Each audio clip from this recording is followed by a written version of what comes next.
নমস্কার বন্ধুরা, সবাই কেমন আছেন? চলে এসেছি নতুন ভিডিও নিয়ে। চলুন ওকে একটু চা দিয়ে আসি, আর আগে জিজ্ঞাসা করে আসি সকালে কি খাবে। নাও তোমার চা। ঘুম ভেঙেছে আপনার? কি গো, আজই শ্বশুরবাড়ি এসছো, সকালে তাহলে কি খাবে? দাদা ছেঁড়া পরোটাই আনতে গেছে তোমার জন্য। ঠিক, এই যে ছেঁড়া পরোটা মিষ্টি নিয়ে দাদা চলে এসেছে, ওকে তাহলে এবার খেতে দিয়ে দিই। আর এই দিকে দেখেছেন, মা নিরামিষ আলুর দম বসিয়ে দিয়েছে। আজকে একটু বাসন্তী পোলাও বানাবো, তাই মাকে বললাম আজকে আর চিকেন খাবো না, পোলাওয়ের সাথে তুমি একটু তোমার হাতের নিরামিষ আলুর দম বানাও, একদম কষা কষা করে।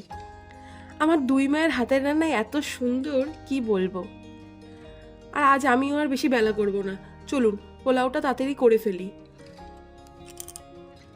গোবিন্দভোগ চালটা আমি ভালো করে ধুয়ে জল ঝরিয়ে রেখেছি। চালটা এবার শুকিয়ে গেছে, এবার দিয়ে দেব হলুদ, ঘি আর আদা কুড়ানো, দিয়ে ভালো করে চালটা মাখিয়ে নেব। আদা কুড়িয়ে আমি একটু এই চালের সাথে মাখিয়ে নিই আর একটু ফোড়নে দিই, এতে স্বাদটা এত ভালো হয়, আপনারাও করে দেখবেন, খেতে খুব ভালো লাগে। ও হ্যাঁ, আর একটু দিলাম গরম মশলা গুঁড়ো। ব্যাস, চালটা ভালো করে মাখানো কমপ্লিট আমার। কড়াইয়ে এবার অল্প ঘি দিয়ে কাজু কিশমিশটা হালকা করে ভেজে নেব। কাজু কিশমিশটা ভাজা হয়ে গেছে, এবার তুলে নিলাম। ওই কড়াইয়েই আবার ঘি দিয়ে গোটা গরম মশলা, তেজপাতা ফোড়ন দিয়ে দিলাম। হালকা করে নেড়ে চেড়ে দিয়ে দিলাম আদা কোড়ানো। আদাটা একটু ভাজা হয়ে গেছে, এবার চালটা হালকা আছে ভালো করে নেড়ে চেড়ে নেব। চালটা ভাজা হয়ে গেছে, এবার জলটা গরম করে সেই জলটা দিয়ে দিলাম। আমি যত কাপ চাল নিই তার 2 গুণ জল দিই। আজ যেমন আমি 4 কাপ চাল নিয়েছি, তাই 8 কাপ জল দিয়েছি। এই মাপটা নিয়ে দেখেছি আমার পোলাওটা বেশ ঝুরঝুরে হয়। লবণ দিয়ে দিলাম, এবার ঢাকা দিয়ে দিলাম 10 থেকে 12 মিনিটের জন্য। গ্যাসটাকে একদম লো ফ্লেম করে দিলাম।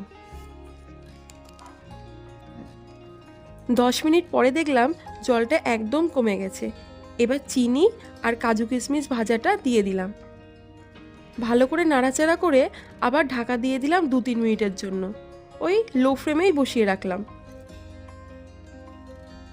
এই দেখুন, আমার পোলাওটা কিন্তু একদম রেডি। দেখেছেন কি সুন্দর একদম ঝুরঝুরে হয়েছে। কৌশিককে একটু টেস্ট করতে দিই, দেখি সব নুন মিষ্টি ঠিক আছে কিনা। ঠিকঠাকই তো আছে বললো সব।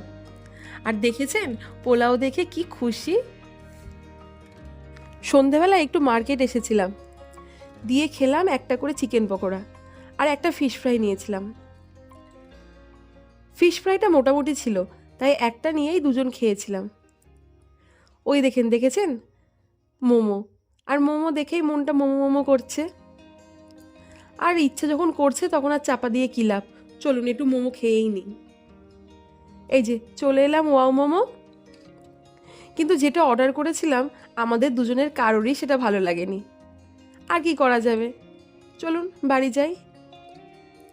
ওই যে বাড়ি যাওয়ার পথে দেখলেন পুলিশ কাকুরা আমাদের দাঁড় করালো, ওখানে সবার গাড়ির চেক করছিল কাগজপত্র, তাই আমাদেরও গাড়ির কাগজপত্র চেকিং করলো, দিয়ে দেখলো সব ঠিকঠাক আছে, দিয়ে আবার ছেড়ে দিল। চলুন তাহলে এবার বাড়ি যাই তাহলে। টাটা, সবাই ভালো থাকবেন, সুস্থ থাকবেন, আবার দেখা হবে পরের ভিডিওতে।